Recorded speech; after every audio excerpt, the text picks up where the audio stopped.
You're listening to the Animal Heartbeat. My name is Kieran and Jose. Hi, and I'm Jose Nogumatos. This is the world's only podcast dedicated to veterinary cardiology. Hello, everybody, and welcome back to the Animal Heartbeat. I'm Kieran Borge, and I'm here with my brother in cardiology podcasting, Jose Novomatos. Hello, Jose. Hi, Kieran. How are you doing? Yeah, good, thanks. Good. Should be a fantastic episode this week. Absolutely, very, very excited indeed to have another great guest with us today. We have Dr. Philip Fox in the podcast today. Phil is the head of cardiology at the Animal Medical Center. He's a diplomate by the American College of Veterinary Internal Medicine, both in cardiology and emergency and critical care, chair of the Caspary Research Institute, and Vincent Astor Chair in Comparative Medicine. Phil has received many awards during his career, such as the ECVM Lifetime Specialty Achievement Award. But probably most importantly, Phil has published several milestone papers that have really shaped and changed the way we do feline cardiology, from the very first echocardiographic description of HCM in cats published in Circulation to the most recent REVEAL study that looked at natural history of feline HCM. So we have a lot of very exciting stuff to discuss today. Phil, welcome. Thanks for joining us today. Thank you very much for the more than generous introduction. Thanks for joining us. It's fantastic to have you here. I really want to start by looking backwards and looking at those first diagnoses of HCM that you made in cats, and you thought, there's something interesting here. Can you tell us a bit about your journey between that moment and publishing that landmark work in Circulation, describing it as the naturally occurring model of a human disease? Yeah, it's be a pleasure.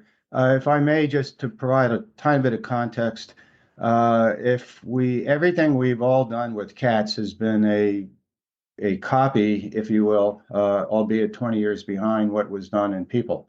And if you were to ask, when was the first human patient diagnosed, and that, from what I can tell, was 1958, reported by Dr. Tier, who I believe was a British cardiologist. That patient was followed for half a century and did well. And by the time the 60s and 70s came around, ultrasound was a prominent player in human medicine, but of course it took a while longer for it to come into veterinary medicine. When I came to New York, we had just like everybody else did, we had an M mode with paper that went through rollers into a toxic development bath like radiographs, and it trickled onto the floor, and we hung it up with clothespins to dry, and we made a lot of our diagnoses by M mode, which we divined. We got divine intervention. A lot of the early publications, late 70s, early 80s, were M mode. Quite interesting. That's amazing. We got our first 2D echo machine in the early 80s, and those were the size of a portable radio. And I did this work in the early 90s with a VingMed 1000. Don't remember what that was, but it did have a really good 5 megahertz mechanical probe that made a noise as it scanned, but the images were pretty good. You could really feel the frequency, couldn't you, with those big probes? Yeah, you could divine it, and then it would occur. And by that time, the first veterinary papers on use of echo were very late 80s, early 70s, maybe 77, 78, and 80. So that's the background where all this was hatched. There were a number of papers by the mid 80s, late 80s, quite a lot of echoes. So what I looked at the veterinary literature, and the first hummings of cardiomyopathy probably largely came out of Animal Medical Center. We had a very prominent pathologist, C. Quang Lu, who kind of adopted me, and that's where I got my pathology training. And probably there's a paper in the late 60s on a cat that was affected, which had cardiomyopathy that wasn't called that. But you would start to see papers in the early 70s and mid 70s by Dr. Lu. There's 3 or 4 or 5 seminal pathology papers. And that's where we all, I think, sunk our teeth into. And for the 70s and 80s, and actually into the 90s, it was all about morphology. And we parroted precisely, incorrectly, but we had no other, parameter. Whatever was described in people, we found or thought we found in cats. And so that's the parallelism that I will probably get to a little bit later, but I think that's all done now. That's gone, and the applicability of all that morphogenesis and all of that activity was very necessary and useful. It was the only way we had to identify cats that were not normal, but it doesn't really serve the patient anymore. It doesn't serve us. Talking about three-letter acronyms as if that's actionable, it isn't. So that might be something for a little bit later. With regard to this paper, I had a series of cats in the early 90s, 143 cats, and they were all echoed based on, and the values and the parameters were taken off the screen with calipers and measured with a ruler. And, and I had I don't know, 67 control cats. And I went to the literature and read every article and took 2 standard deviations of normal for wall thickness. And I figured, okay, there's the knowledge, the font of knowledge.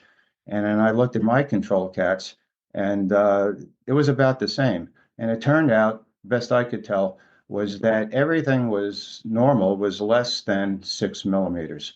And in fact, they were in the 5 millimeter range. And if you excluded cats that had gallop rhythms or murmurs, that seemed reasonable at a healthy population were cats that were, 4 to 5.5 millimeters, more or less. These were not little tiny boutique 1 kilogram cats. These are hefty New York City cats, 4 to 5.5 kilogram stocky cats, which is probably what most people see in North America for the most part. Yeah. If you put away Maine Coons and things like that, which is a niche market. So that's what I used as a cutoff, and over a few years, I followed them up and was able to get 13 or so cats that on the study that had expired from heart failure or thrombosis, and did detailed analysis as best we could. I had the wonderful fortune to work with Dr. Barry Marin on a number of these initiatives, who introduced me to, we call them the Italians, which Cristina Basso, Gaetano Tieni and his group in Padua, and I actually got invited to speak there once. And there's an arch you go through to get to the lecture hall. It's in Latin, and I got a failing grade in Latin, but it was translated, "The dead teach the living." So, so we had, Barry Marin for oversight, and Gaetano Tiani and his colleagues for pathologic, evaluation. And from that, we were able to produce a number of manuscripts, which included this one. There are 3 groups of morphologies that these kind of conform to. 1/3, 1/3, 1/3. So a third of these cats had what I call concentric diffuse hypertrophy, where all segments in the short axis were thick, and thick was defined by 6 millimeters or greater. I don't really see those cats so much anymore, and be interested to see what you all think. Those were the bread and butter of the cases that used to come in, and we do see them, but we see far fewer of them, and we see far more of hybrid cats, which we'll talk about. Another third were cats that had substantial LVH, but it was not concentric. There was always an area, particularly the anterior lateral wall, that was normal, but they were still obviously abnormally thick. And then the third tertile were cats that had focal hypertrophy, just one bulge. And mostly with a couple of cats that had 2 bulges or 2 regions of hypertrophy, which were not right next to each other. And I think those phenotypes are still out there with some modification. Regarding that pattern of left ventricular hypertrophy, Can you guide us also? Where do you assess them? Do you mainly use short axis views to assess the the LVH pattern? Do you use both short axis and long axis? And also for your measurements, do you base your measurements more on short axis and long axis in humans, as it might potentially be different from what they do in humans? Can you guide us through your echocardiographic approach, your echocardiographic exam in cats with LVH? Yeah, certainly. We're all creatures of habits. So I still use the techniques I, learned back in the day. I think it's important, as every cardiologist would probably say, to get the lay of the land first before you dive in. And we start in the right lateral, go from the bottom up with a table with a notch cut out from the bottom. And I scan from base to apex to get an assessment, and then I rotate the probe into a right parasternal long axis 4-chamber and then a 5-chamber, inflow outflow. And from that, often helps guide me. Being old school, I think the best images are from short axis because the beam is perpendicular to the septum and free wall. And I know some people make measurements in the long axis view, and I think that's fraught because you always get, even if you don't appreciate it, you always get a segment of LV papillary muscle in the free wall, and you always get fibromuscular bands that can look like wall, and that can add a couple of 0.3 of a millimeter. So I look at that, but I hardly ever take measurements there unless I can't get it from the other side. The other thing about the short axis view, I try to get it at the chordal tendon A level. So I get mitral valve and I orient a little bit caudally, and I try to get little speckles of cross sections of chords. Here's a question: why is it that almost every paper that describes echocardiographic values, why does it show that the ventricular septum is thicker than the free wall? That's a rhetorical question, and I'll tell you exactly why I think that's the case. Is that in a short axis, particularly when you're looking at the septum, you're getting elements of RV trabeculation, and that's always snagged, always snagged. And I've done that measurements with colleagues and tried to retain a friendship after arguing that measuring it wrong. I was going to say something, but I must be careful. I just think measuring cat echo is fraught with difficulty. And the more I've done it and the more I've trained people to do it, the more I think, I'm not sure I've always done that right. And I think the right ventricle is part of it, but the insertion point of false tendons is part of it. Obviously, pupillary muscles, the apex. How do you deal with all of that?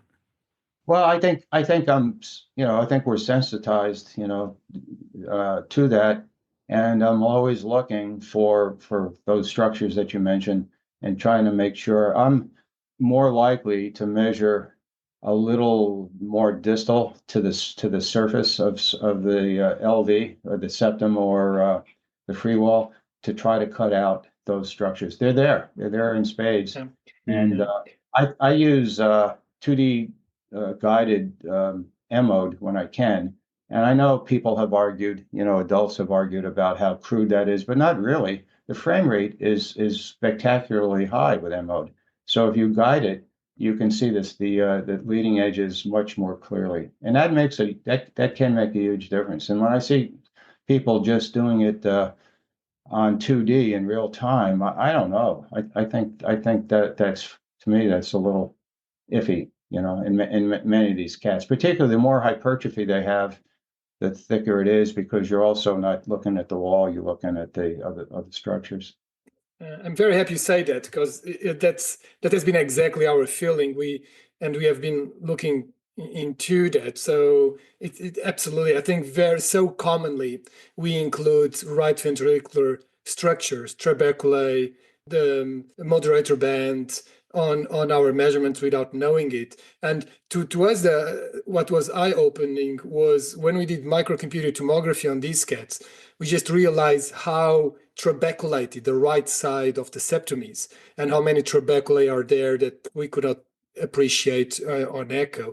So it's great that you share that with us, because it's exactly what we have been seeing, and we spend a lot of time going frame by frame on 2D echo views to try to understand where those right ventricular are, that we should, where is the compact myocardium, what is the compact myocardium. And I couldn't agree with you more. I think we overestimate the wall thickness, especially the septum in cats. So very, very cool that you share that thought. I had the pleasure to be in Padua for a few weeks, and they are indeed a fantastic group there, and it's absolutely outstanding what they do there. So we will try always to ask you to compare feline and human HCM all the time, if that's all right, because that's so interesting. So if we think about LVH patterns first, how do the LVH patterns you describe compare to humans? Is it right that humans mainly have more septal hypertrophy instead of more like diffuse hypertrophy affecting different LV segments? Or what are your thoughts on that? How do LVH patterns compare between cats and humans? Yeah, that's a great question, and that's been, bandied around for decades. How do they compare to people? So part of that question, I think you can. There's quite a number of papers, as I'm sure you've read in the human literature. I think if you go back to the Marin phenotypes, he published 2009. He published an article called HCM Phenotypes Revisited After 50 Years with Cardiovascular MRI.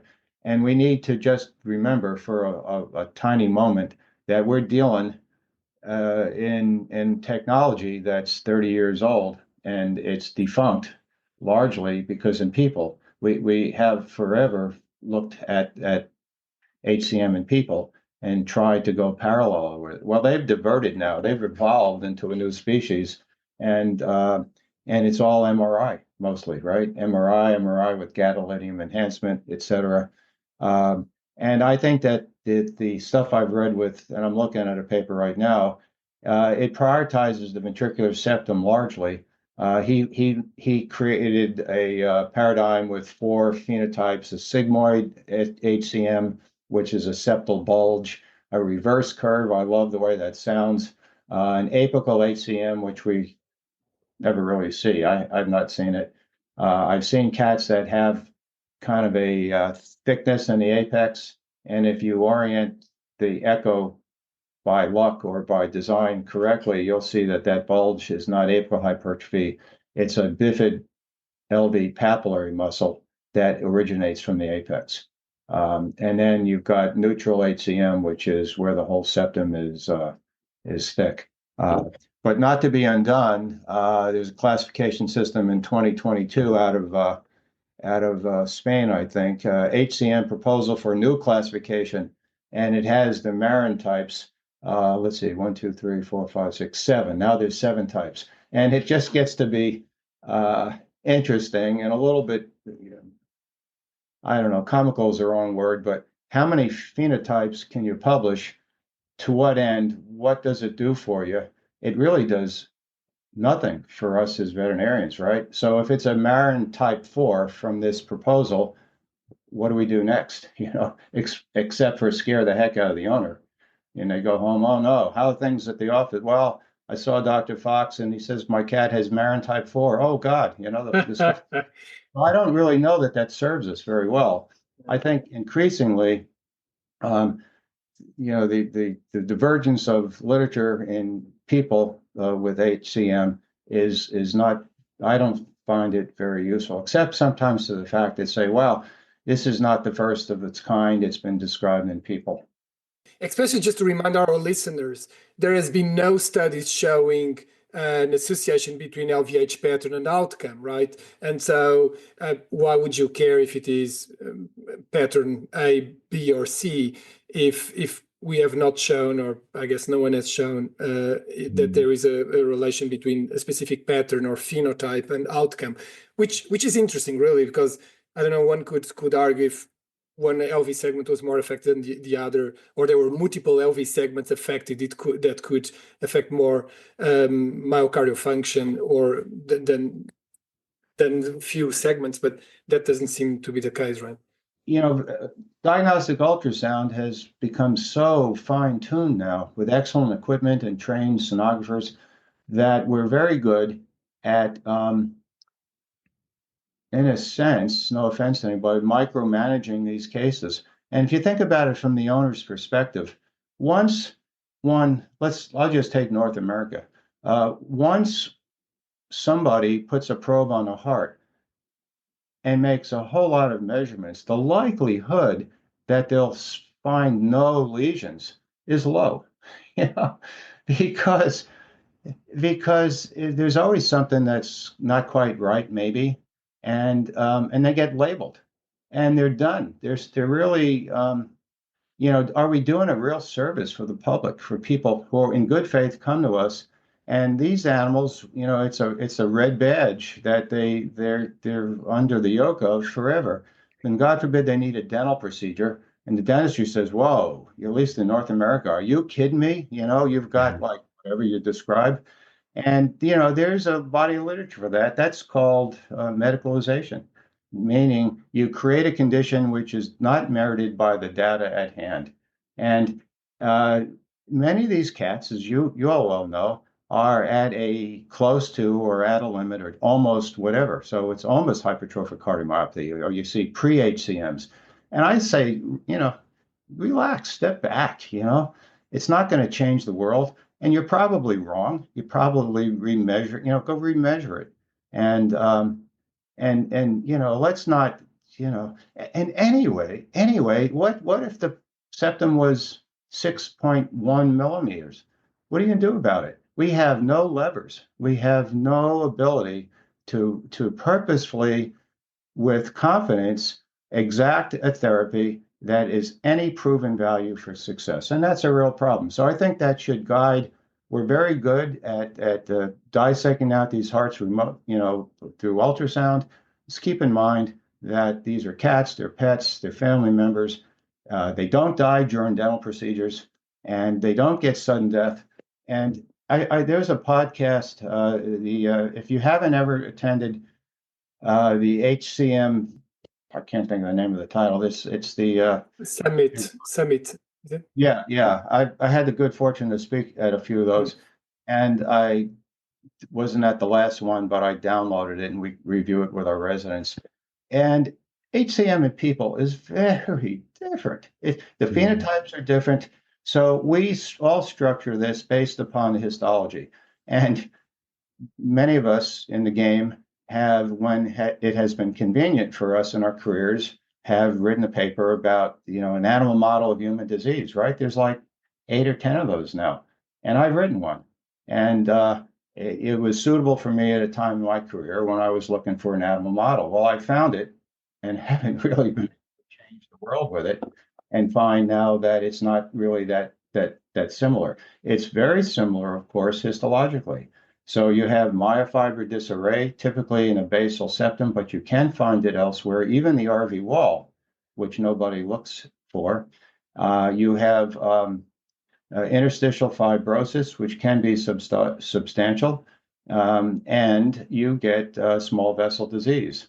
And the small vessel disease may well be the source or the contributor to remodeling. We'll probably get to in a little bit, which influences many of the cases that I see now, that everybody sees. And in fact, you all published a really nice paper on thin segments, which I'm glad you did, which was, we've seen it for a long time, never thought to say anything about it, but it's really a great publication because it should get people to acknowledge the remodeling, and it may be a trigger to consider other therapy, but I don't have what that therapy is or the dose. In people, of course, the most common morbidity was sudden death, and you still get people reporting sudden death in the literature. And I've had collegial discussions with colleagues, and a lot of this sudden death reporting has come from the UK. And I've had chats with colleagues, and some of them have said, well, it's really not sudden as defined by being witnessed or, within 12 hours of being asymptomatic. People leave in the morning, they probably don't see the cat, they come home at night and the cat's dead. Well, that's peracute heart failure, probably, or likely, as opposed to the mechanism that causes sudden Or a death. massive ATE or Yeah, something. sudden death does happen, but it's really rare. Mm, I believe it's rare. So that's not a good model. And what this HCM podcast explained to show how profoundly human medicine has been able to reduce sudden death. They reduced mm, it by interventions with septal surgery, septal ablation, defibrillators, and now sudden death is not the main player. The main player for morbidity in people is heart failure, which was shocking to me. And I saw a pie graph, and three-quarters of it was heart failure. I said, "Wow, I didn't realize it was that prevalent." Well, that's the main cause, but it's not prevalent. It's like 8 or 10% of people with HCM get heart failure. Well, right. what's the prevalence with us? I don't have hardly any problems in these cats unless they come in heart failure, which is what they do, right? Heart failure, or as you said, ATE. So it's totally different. It's a plethora of heart failure, ATE, in veterinary patients, and that's it's one digit percentage in people. So it's a very different disease. Mm. I think going back to what you were saying about how a diagnosis, however accurate that is, affects how we treat the patient, how we think of the patient, not medically treat, but how we make decisions for them. I just couldn't agree more. I honestly think that overdiagnosis is a welfare problem because it inhibits how those pets are treated and how their owners make decisions for them. And actually, to try and moderate every time I make a diagnosis, when I'm having a conversation with an owner, I go to the reveal study, reveal one, and I look at that and talk about of this number of cats diagnosed with HCM, this was the proportion, relatively small, that went on to develop signs of heart failure. And that's really useful for owners, I think. That paper is incredible because it shows you actually for up to 70% of cats diagnosed with hypertrophic cardiomyopathy, they've got a relatively benign disease course. Tell us a bit about the REVEAL study and where that sits with you now and how that data has changed how you think about these cases. Yeah, thanks. That study, of course, could not have been done were it not for the hard work and collaboration of some 41 colleagues around the world, many of which were in the UK. That was the genesis of that, briefly, was from meetings, veterinary meetings, and you see colleagues at a bar, and you're at the bar, it's your third or fourth drink, and one of us would say, "Well, we ought to do a study. We don't know anything about anything." And then we'd, come to some communal biologic melding of the minds, another drink, get a bar napkin, write a plan. And I would often put those in my pockets and then I would lose it. And then the next 2 years later, I see the same. And that went on and on. And finally, we said, Jesus, there ought to be something that we could do. And so I wrote a couple of grants, got it funded. We all took blood oaths that we'd all do it. And at about a year after I was supposed to get the data, I had nothing, not a speck, not a single case. That's cardiologists for you. And you're in trouble when you start to email and then call your colleagues and they don't answer the phone. So I had mostly more Americans initially than Europeans. So I said, I am screwed. I mean, I took this money. I might just as well, go to Alaska and never, know what am I going to do? So then I started chatting up some colleagues and mostly in Europe and other countries who were less tainted or they were less busy or something. And I started to get droves of data. And then I used that as a cudgel for my American colleagues. And finally, fast forward, and we had 1,008 cats with HCM. We had another 670 cats or so that were controls, and that was the corpus. That took a couple of years to sort that out. And it showed some very interesting patterns. One was, and the stats were done by two different statisticians. We wanted to know a lot of things. We wanted to know, was it worse if you were obstructed versus not? Now, this was retrospective. So the drugs that they were getting were not controlled. We presume people were largely given the drugs. Some, of course, as things go, weren't. And I remember when we did the first analysis, we were all like, oh my gosh, certainly the HOCM cats were going to be different. They weren't. They weren't in any factor, and in any fashion. Their survival was not different. Their morbidities were not different. I said, well, okay, so maybe the overall mortality was not different, but HOCM cats, most should probably, maybe they died sooner. No, they died the same duration of time. And I said, well, maybe they had more thrombosis. No, they didn't.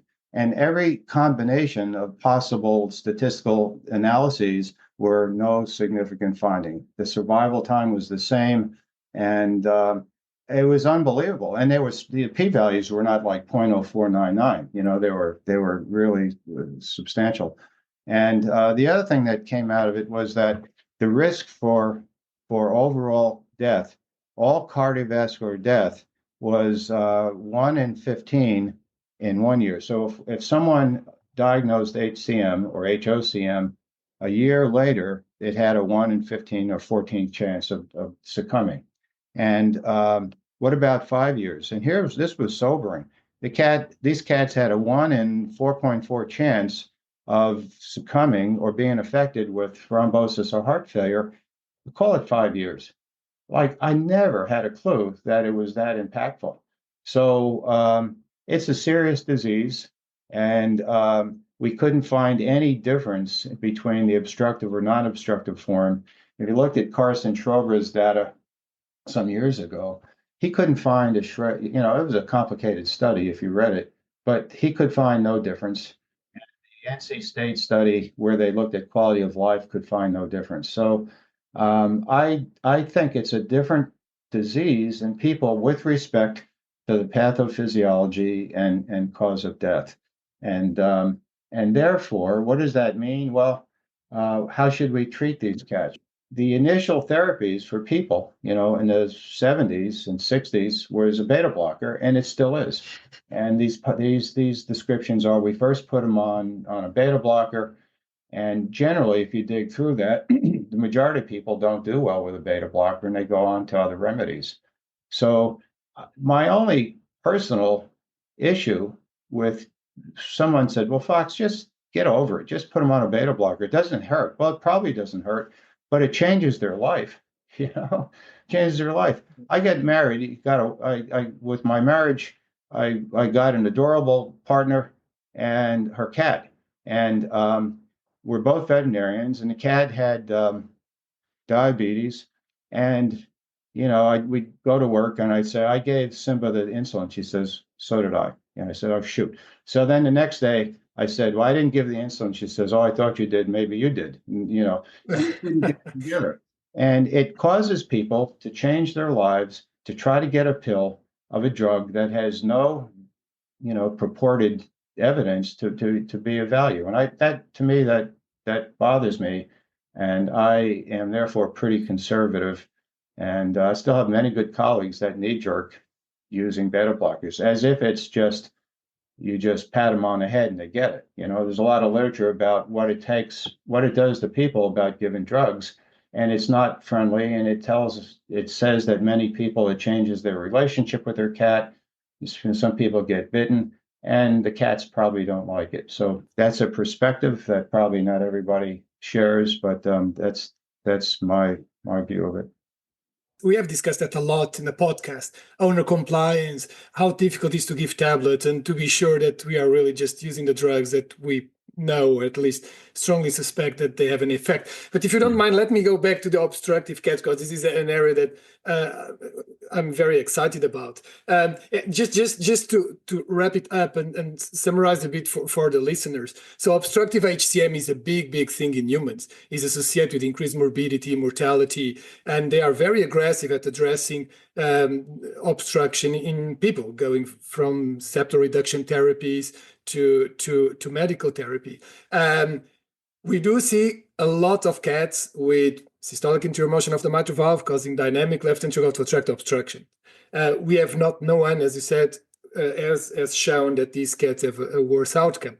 But just playing a bit devil's advocate, these guys are difficult to. So in people, 1/3 have obstruction at rest, and then the other third would envelop it with provocative maneuvers, Valsalva maneuvers, under exercise. We don't have any well-described maneuver in cats. We all certainly try some maneuvers to induce SAM in cats and obstruction, but we don't have any standardized maneuvers.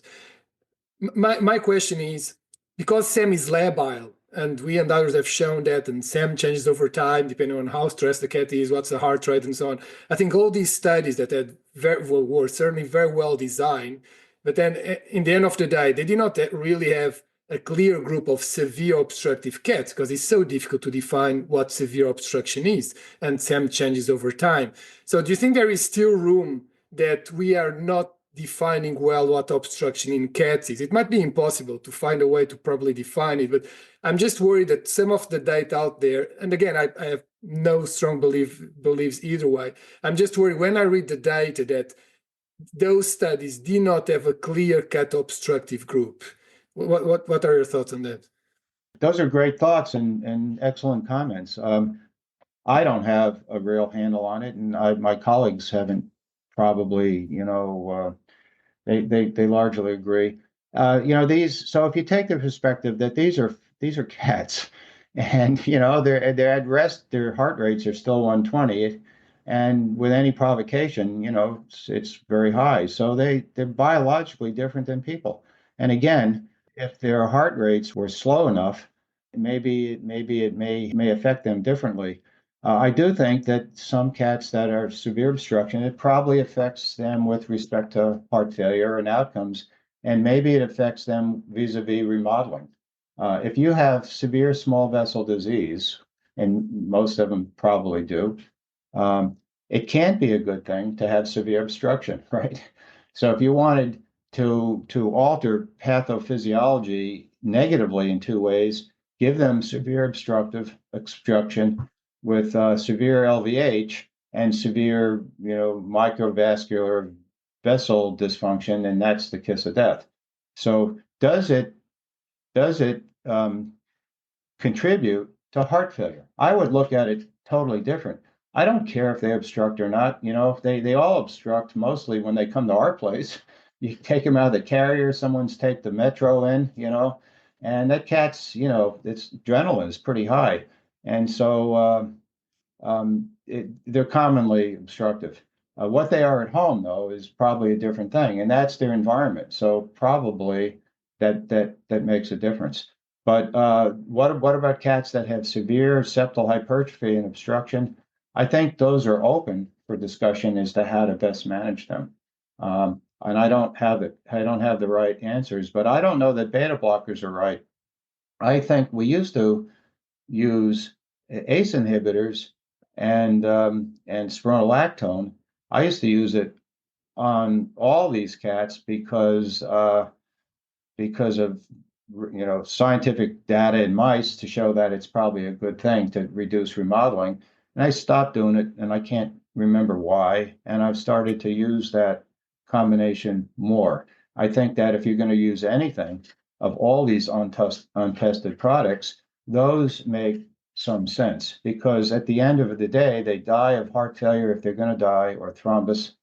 And anything you can do to reduce collagen replacing myocytes and reduce the magnitude of fibrosis has to be a good thing.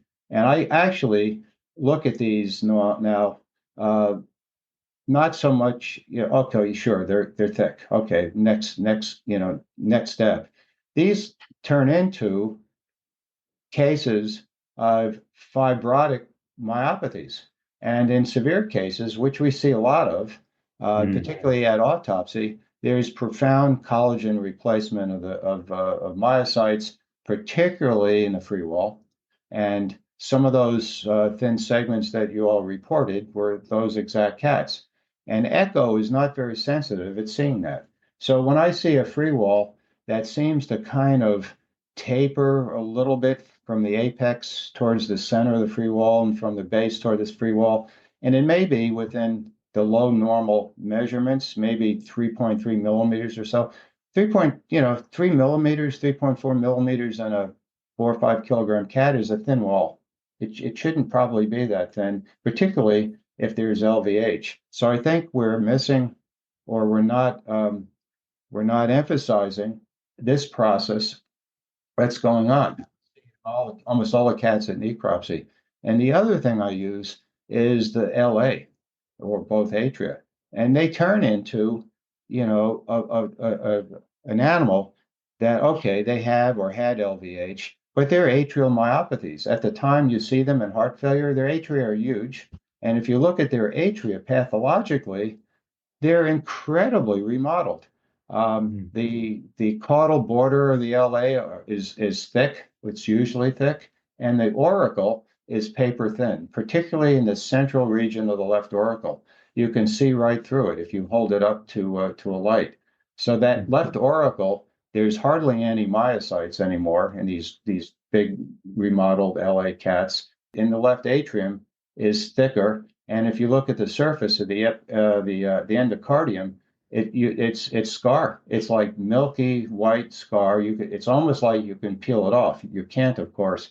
So you've got a very non-compliant LA at a point in time when they come in failure. And we're still sometimes, we joke, well, what's his wall thickness? Well, who cares? It's way past that. It makes no difference what his wall is. Now you've gone into a whole new arena, and we don't have any tools. At least I'm not familiar with what they would be. I just think our perspective should shift to it, maybe data collection or other therapies that might possibly offer something to these cats which are at risk of or actually have heart failure. As you were talking initially, my plan was to move the conversation towards restrictive phenotypes, so RCM phenotype, because if you've got a wall that's equivocal or thin, left or biatrial dilation, it rings the bell of that phenotype. But actually, as you're talking, I've changed my question. I wanted to ask, how useful do you think the phenotypes are in our management of these cases? Yeah, that's really the question. That's excellent. No offense to anyone that's a phenotype believer. We're all going to use phenotypes. We're going to go back into the clinic tomorrow. We're going to use phenotypes. That's exactly. how we work, right? You need a phenotype to get your feet settled, right? You need something. So the heart's not normal. It's not normal because it's too thick. Parts of it are thin, maybe, and parts of it chambers are enlarged. But going forward, the restrictive component, if to take your lead on that, which is important, the restrictive component as a phenotype is still relevant, and we know that a restrictive physiology is probably present in cats that just have HCM, and by virtue of a thick wall or fibrosis or combination or atrial remodeling, the atria are stiff, and there's some restriction filling, which promotes heart failure. So if we take the phenotype, which of restrictive cardiomyopathy, which I think is distinctive mostly, that's very relevant, because the question would be at the end of the discussion, fine, how can you refine your diagnoses, and what might you consider to do about it? And unless we continue to elevate these cookie cutter phenotypes, we would likely, throw out the baby with the bathwater, because sometimes there might be different things we can do. So I view the restrictive cardiomyopathies as two buckets. One bucket would be strictly restrictive cardiomyopathy defined by relatively normal ventricular morphology, and this is the same in people, where the LV and the RV looks like it's unremarkable. I like the word unremarkable because it doesn't say normal, because who knows really how to deal with a little focal apical. Is the apex a little dilated? Well, maybe it's my image, maybe it is. What do I make of it? So if the septum and wall are 4.2 to 5.7 or so, I'm pretty good with it, unless it's a tiny cat. So none of my discussions are tiny cats. I just don't see them. And then you have big atria. Both atria should be enlarged. The LA is usually larger. And those, when you're lucky enough, those inflow velocities are restrictive. Tall tall E waves, 1.3, 1.7 millivolts, and their deceleration time is 23, 25, 35 milliseconds, and their A waves are tiny, standard. So if I get EA reversal like that with those parameters, I'm delighted, and we have restrictive cardiomyopathy. What to do about it, is another discussion. But I think those are in trouble because they're at high risk to die or thrombus. The other is very much more confusing because over the years, a lot of papers have come out to conflate one thing with the other. I unfortunately have contributed to that. And they have a fairly distinctive phenotype in that they always have big atria, and they often have a mid-ventricular phenomenon defined by some sort of restrictive change where you see fibromuscular bands or areas of scar that bridge largely, now it's a 3D, chamber, and we only see it in 2D, but you can see that somewhere in the center-ish, it can be more apical or a little bit toward the valve, is not normal. There are bright echoes, and there's flow velocity enhancement, often in systole and diastole, through that segment and big atria. And those are another type of restrictive cardiomyopathy that we have found is likely in many cases associated with Bartonella infection. And if you look at the literature out of University of Pennsylvania years ago, I think the first author was Stalis, who was a pathologist. He described a number of cats that had insults or diseases, that had heart disease, and there was some confusion with that. But I think that those cats were likely a part of the cats we saw, and we saw many of these cats at a more advanced stage. And histologically, those cats had in myocarditis, often neutrophilic, which you never see. And so putting it together, we worked through the group at North Carolina State looking for Bartonella, and we had 10 control cats, and I think we had 30 HCM cats that had what we called restrictive cardiomyopathy, that had myocarditis, often neutrophilic, and we got the results back. And I think 2/3 of those cats had Bartonella amplified out of the myocardium, and 1 out of 10 controls. And the first thing we said, good gosh, all this work was obviously a contamination. So we tested that path room from every millimeter, and we got no cultures whatsoever. The drains, the instruments. So we said, well, probably it's real. So trying to put this together then was not easy. There was still a variation from mild, moderate to severe. What do you call it? So it sounded reasonable then to say, okay, these have a commonality in phenotype, and likely we couldn't prove cause effect, but we could find Bartonella DNA through FISH analysis in the hearts of some of these cats. So we said, fine, we're okay to say that it's likely contributory or causal. And why, we're tired of making different categories. So we said, okay, it's probably there's endomyocarditis, there's LV fibrosis. So we call this feline endomyocarditis, LV, endocardial fibrosis complex. That is a commonality, which is probably pretty reasonable, and that's what we use in this regard. The other potential possible benefit is it relates this variable phenotype to the possibility that it's pathologic relative to infection. It is with regard to myocarditis, and the infection could include or should include Bartonella, if not other organisms, as yet to be defined. So, to clarify, would you use that term as an echo diagnosis, or is that a pathological diagnosis? No, we use it from echo when we see a phenotype that is not describable by other mechanisms, other types that we use that have some evidence of a mid-ventricular abnormality, and now everyone's running troponins, right? And usually troponins are high. I would mention that the troponin, even our people say it's got myocarditis. No, troponin doesn't test for myocarditis. It tests for myocyte injury.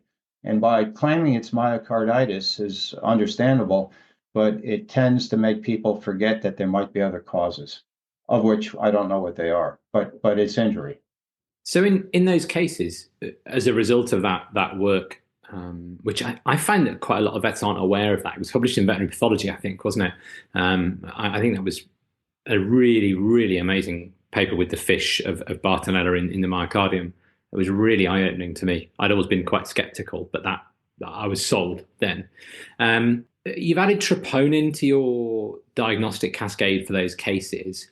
Would you run Bartonella titers in those cats?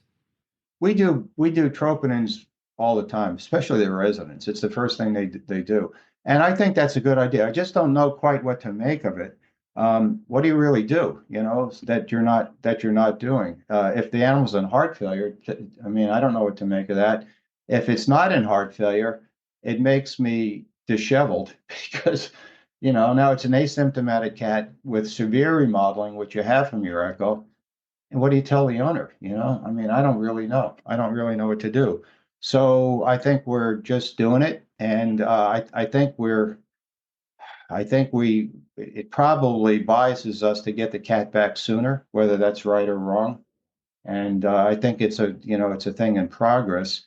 Maybe there's other biomarkers, galectin-3. I've started to look at that again with the realization that there's fibrosis that's really prevalent, and maybe we should be looking at that better. And maybe if their troponins and galactins are high, maybe we should view these different. We don't do BNPs anymore. It just doesn't, it's another cost that just doesn't really. I don't know how to use that information. I think it's reasonable, perhaps, for practitioners maybe to screen cats. But, I think it's different when you have a good echo, isn't it? Yeah, yeah. If you have a good echo, it's different. Yeah. And what do you call? So back to your point is to this complex. I wasn't sure what to call it, and I went through the literature and went to my dictionary. I said, well, someone says, well, maybe it's a syndrome. Well, if you look at what a syndrome means it's a collection of symptoms or features connected or manifested together over time. I don't even know what that means, like carpal tunnel syndrome. Well, that's not what these cats have. What about a disorder, restrictive endomyocardial disorder?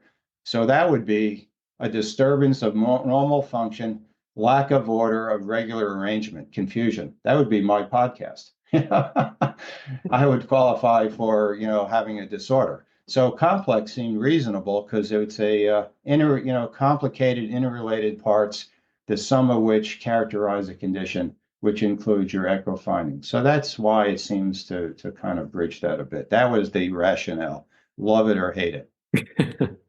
Regarding cardiac phenotypes, as you suggested as well, some of these phenotypes may be a continuum of the same disease, maybe a spectrum of the same disease, and maybe our approach should be less strict and more a fluid a progression of one phenotype to the other.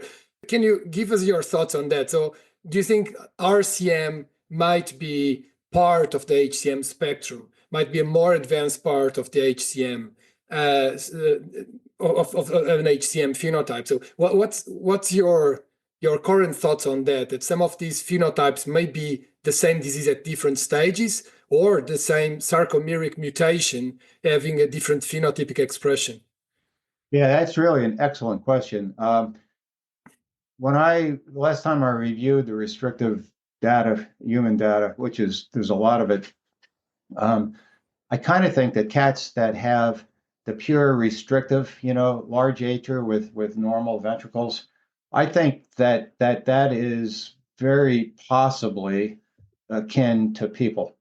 So I'm thinking of mutations, different mutations contributing to that, as opposed to a transition to or from another, hypertrophic phenotype.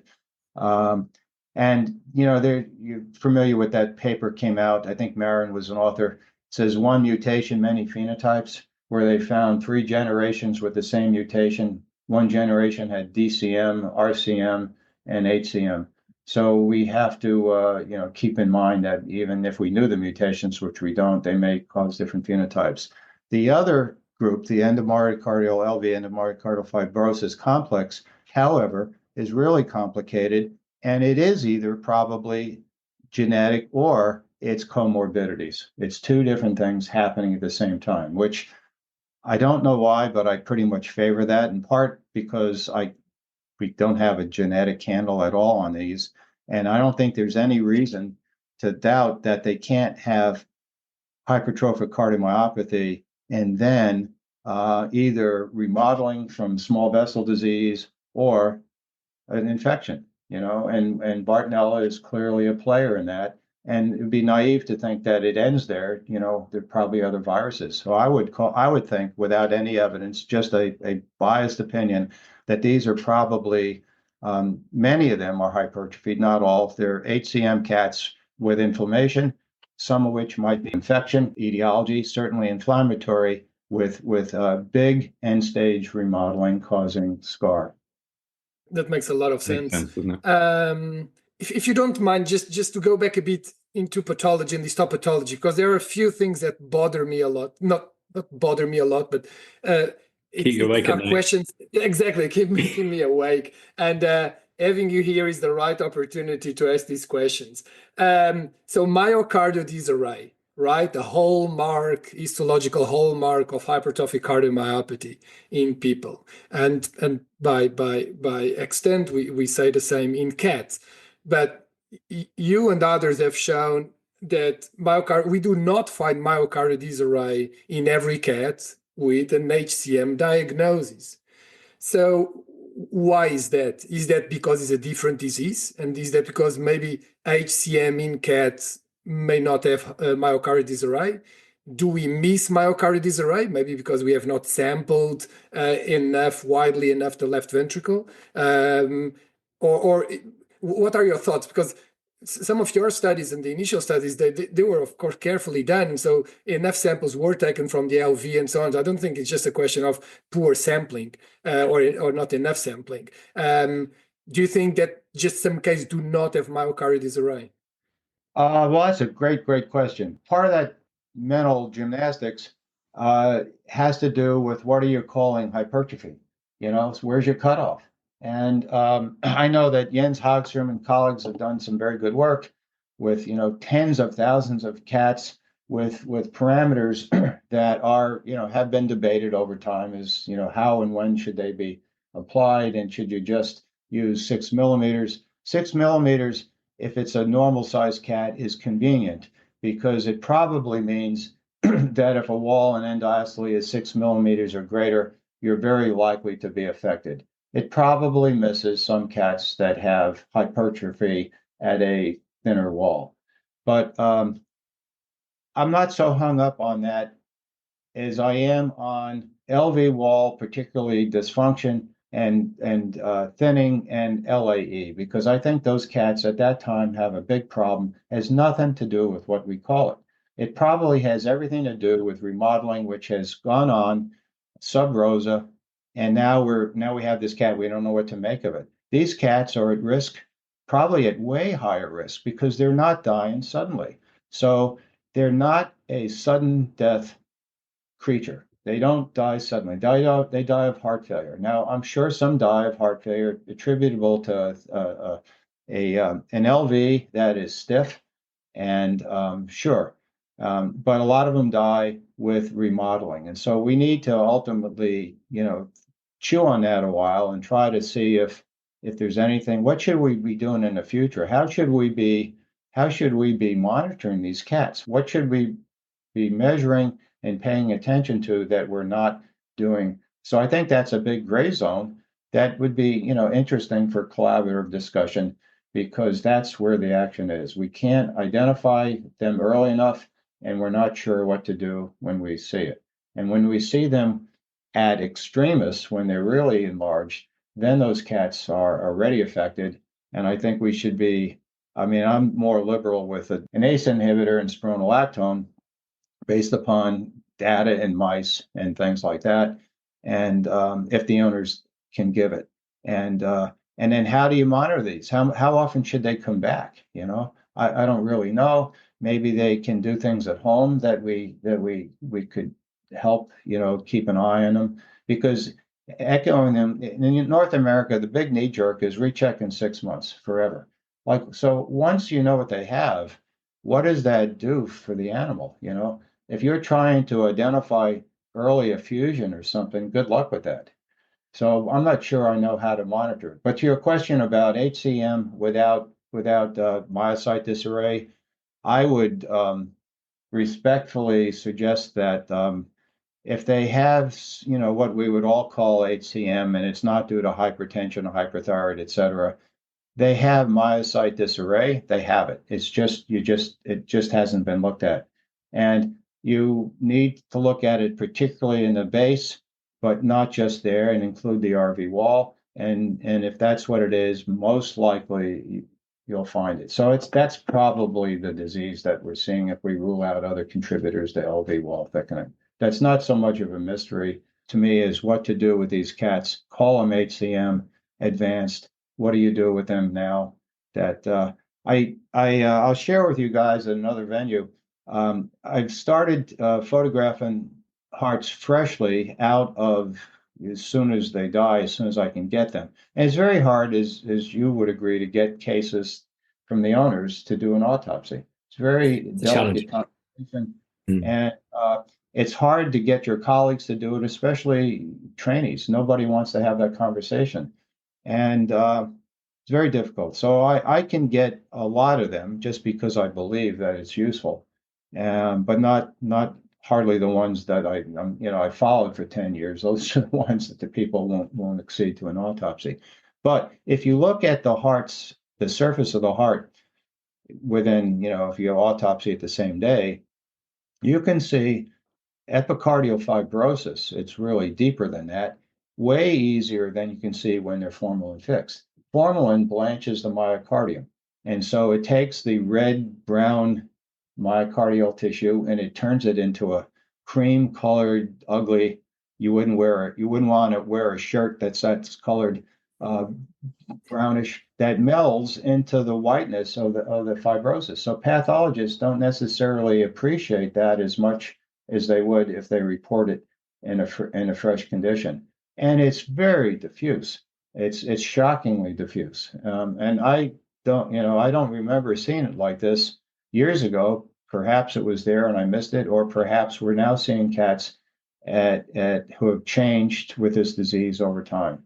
They usually have They usually have the three horsemen, the fibrosis, myocyte disarray, and small vessel disease. I think that the disarray is the least important player because sudden death is not common. But I'm afraid that we don't have a handle on the microvascular dysfunction, which could explain the remodeling that we all see and contributes to morbidity and mortality. Still, on the pathology side of things, Phil, you describe on some of your papers that you have observed left atrial hypertrophy on gross pathology, which is a really cool concept that generally I don't think we think about it in the clinic. Is this something we can ever assess on echo? What are your thoughts about how does the left atrial dilate or remodels when the disease progresses? Especially because I think a really interesting concept is that the left ventricle, of course, is the afterload to the left atrium. And so the left atrium is working against a diseased left ventricle. So it makes a lot of sense that the left atrium will remodel. Can you give us your thoughts about it? How does the left atrium remodels and when does it become thick? Yeah, sure. So I think it's not easy for me to measure the wall thickness of the left atrium. So when the left atrium when your heart's in the right parasternal long axis, four chamber or inflow outflow, I went back and said, well, okay, so I should be able to measure the wall thickness. Not really. So see what you think, but the borders are not that distinctive, and and there's only a very limited area of it where it's kind of perpendicular to the beam. You can see it, necropsy, and I'll send you guys a slide with a couple of these, and you'll see it immediately. And you go, wow, it's not every cat that's got left atrial hypertrophy. Here are the three horsemen of the left atrium, the three horsemen of the Coppelix, whatever, however you say that. The left atrial dilation, left atrial remodeling, and left atrial endothelial fibrosis. Those are the horsemen. And the fibrosis is profound. It's unbelievable. And I think it just has to be a player. A big LA always comes with a big left auricle. And it's the left auricle generally where we see the thrombi now, particularly in the tip of it. I've tried to measure, inflow velocities like Karsten Schober and others have described. I'm terrible at it. It's very annoying. I can't get it lined up very well. I can't get the Doppler, and I'm not sure what to make of it. I know that it's not functioning very well. So LVH is probably a player in some of these. Scarring is probably a player, and left auricular dilation and loss of function, excuse me, has to be a big thing. And what it does for me is I get more aggressive with antiplatelet drugs, or clopidogrel or other related blood thinners. It's because I think they're at risk, and I don't know how to define risk. Like, your risk, is it more risky? Well, you're at risk, so you're either at substantial risk or you're not. And I think if you're at risk, you probably merit those drugs, despite there's some controversy as how well they work. They probably work better than many of the drugs we have zero evidence that we use anyway. But actually, I was going to ask a follow-on about how you assess left atrial function. Do you assess it just subjectively, or do you measure the left atrial fractional shortening to get a handle on the motion of the left atrium? I do it subjectively. I find fractional shortening stuff time-consuming, a bit fraught. And remember, it's a complicated three-dimensional, funky, evolution from whatever it was, when there were dinosaurs. It's hard to know what measurement represents the functionality or dysfunction of that chamber. So I decided some time ago I'm not smart enough to know that. It annoyed me to try to do all those measurements. I didn't know what to make of it. If it's big, it's bad. That's basically what it is. I have a final question. Well, I have lots more questions, but within the time limits of the podcast, I think I have one final question, which relates to pimobendan in cats with cardiomyopathy. Is it a drug that you use? And if so, what are your criteria for prescribing that to a patient? Yeah, excellent question. So I'll just weave in a tiny bit of other drugs. So typically, with heart failure, we use furosemide as our starting drug. And if they have myocardial failure, we add pimobendan, whether or not they're obstructed. We have not found any. I know that's been, debated over the time. We have not found that it affects them adversely at all. Now, maybe there's a cat or two we've missed with it. So if they have, systolic dysfunction or right heart failure or recurrent left failure, we add pimobendan. Can't tell if it helps or not, but we think it helps some animals, but they're not controlled studies. So pimobendan is not a first line drug for pulmonary edema, almost never. We do see a cat or two a month with dilated cardiomyopathy phenotype. We didn't have time to talk about that. Some of them are remodeled, and some just look like DCM from the old days. And those, of course, would get an inotrope. And we see occasional cats that we think has arrhythmogenic cardiomyopathy defined by a huge right heart without explanation, with or without arrhythmias. Those are, bit players, but we still see some of those. But pimobendan is certainly given to almost every cat with recurrent heart failure, particularly if they have effusions right off the bat, and it seems to harm. And in addition to clopidogrel or other agents, and sometimes an ACE inhibitor and spironolactone. Fantastic. This is truly great, Phil. Thank you very much. I feel like we could be here for the next 5 hours, I'm sure. Well, thank you very much. Thank you very much. Phil, are there any other sort of final things or final comments that you would want to share with the listeners? I think that we're at a stage collectively where our technology to identify very small changes in the structure and function of cat hearts have far outstripped our ability to help those cats. And we are in a cycle of technology where the technology drives repeat visits at great expense, usually, for understandable reasons, trying to see if anything is wrong, but we don't have many levers. So we check them over and over, hoping that we'll somehow gain some knowledge, and the owners often leave and we don't change many things. Occasionally, we find a fusion or a tumor or something and we act on that. So we're in that moment of history, and I hope that, going forward, we'll ultimately collectively find some drugs that we can say and justify what we're doing a little better and offer people assurance, because it scares the heck out of them in New York when I talk about changes in the heart, like, wow. And it's kind of a drag to be unable to assure them that we have some remedies that they can consider. Yeah, I think, well, there's a bunch of new drugs on the horizon potentially, and I'll be really interested to see what the next 3-5 years brings for feline heart disease therapy. Yeah, I hope they work. Yeah, we'll wait for the trials. Brilliant. Dr. Fox, it's been an honor. Thank you so much for joining us on the Animal Heartbeat. This is kind of hero worship moment for us, I think, and we've had a fantastic experience talking to you. Thanks. Yeah, well, thank you very much. We'll stay in touch. Thank you. Take care. Have a great day. Great stuff. You have been listening to the Animal Heartbeat. Thanks very much for our listeners. Keep in touch by finding us on social media or sending us an email on animalheartbeat@gmail.com. Please remember to like, follow, and share to help us find new listeners. And make sure to check out our previous episodes wherever you get your podcasts from or on our YouTube channel.